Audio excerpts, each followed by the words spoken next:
You know, for most of us, our brain pretty much runs on autopilot, right? It just follows these old, worn-out paths, reacts on instinct, and plays the same worries on a loop.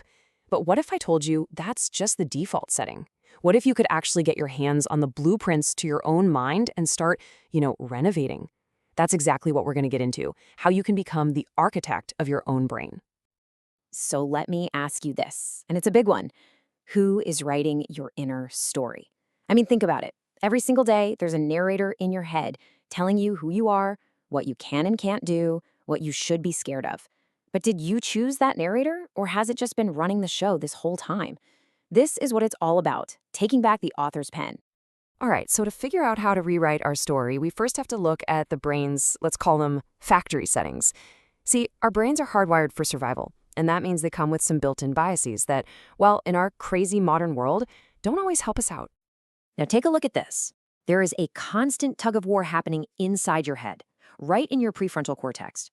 Over on the left side, you've got the optimist. It's all about logic, coming up with positive game plans, and moving forward. But then you look over to the right side.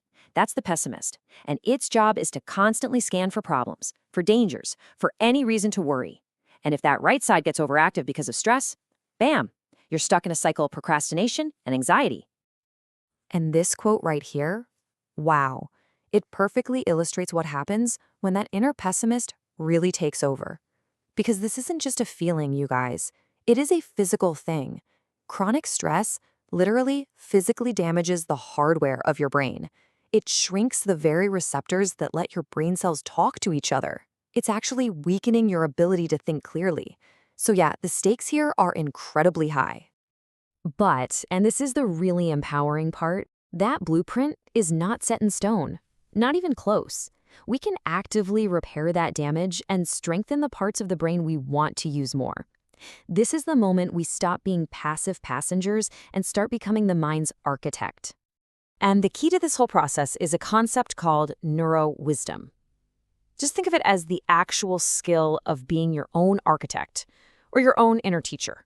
It's about consciously, deliberately reinforcing the neural pathways that lead to good things like optimism, creativity, and connection. It's literally using your own awareness to physically reshape your brain for the better. This really is the foundation of it all. It's called neuroplasticity. Your brain isn't some static object. It's this living, breathing, dynamic network that is constantly rewiring itself based on your thoughts, your actions, and where you put your focus. And the most important part is this. You can be the one directing that whole process. You're in the driver's seat. So you're probably asking, okay, that sounds great, but how do we actually do it? Perfect. Let's get practical. We're going to move from the theory to simple, powerful tools you can start using like today. And this isn't about sitting in meditation for hours. It's about small, targeted actions that create huge change. And that's the absolute beauty of it. It can take less than 60 seconds to interrupt a negative stress cycle and fire up a more positive, resourceful state of mind. You can do this stuff in between meetings, while you're waiting for your coffee. Anytime, really. It's all about frequency, not how long you do it for. Okay, tool number 1, the yawn and stretch. Seriously, there's a reason Olympic athletes do this. Yawning actually stimulates alertness, but it also kicks on your parasympathetic nervous system. That's your body's built-in chill-out response. And when you add a slow, mindful stretch to it, you're sending this powerful signal to your whole nervous system that you are safe. And that helps calm down that pessimistic, over-caffeinated right side of the brain we were just talking about. All right, tool number 2 is all about connecting you back to your internal compass. It's called the inner values exercise. By just relaxing and asking yourself this really simple question, you kind of bypass all the overthinking and tap directly into your intuition. The words that pop up, maybe it's peace, connection, creativity, they become these powerful anchors for you. Focusing on them helps align your actions with what truly matters deep down, which is such a potent way to fight stress and start building a more compassionate relationship with yourself. Now, I know these 60-second tools might seem small, but when you practice them every day, they create this incredible compounding effect.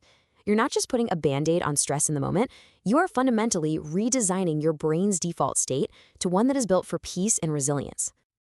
And just look at the long-term payoff here. These are not just feel-good ideas. This stuff is backed by research. Consistently choosing and building optimism can literally add years to your life. Regularly connecting with your values, just like we talked about, gives you clarity and confidence.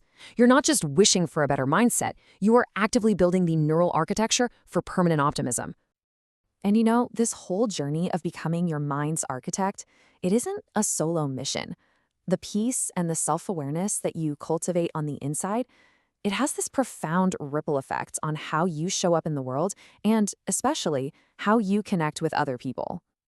This quote here from a film director who actually tried the values exercise with her crew, it's just a perfect example. What started as a little individual moment of reflection totally blossomed into this incredible team connection. By sharing their core values, they went way beyond just working together and built real intimacy and trust. And that's really the bottom line, isn't it? When your own mind is a place of peace instead of a battlefield, you can just be more present, more empathetic, and way more authentic with other people. The compassionate relationship you learn to build with yourself, it just naturally extends outward to others. Your inner work becomes a gift to everyone you meet. So we end right where we started, with the author's pen back in your hand. Your inner story is not finished. It's being written right now in this very moment.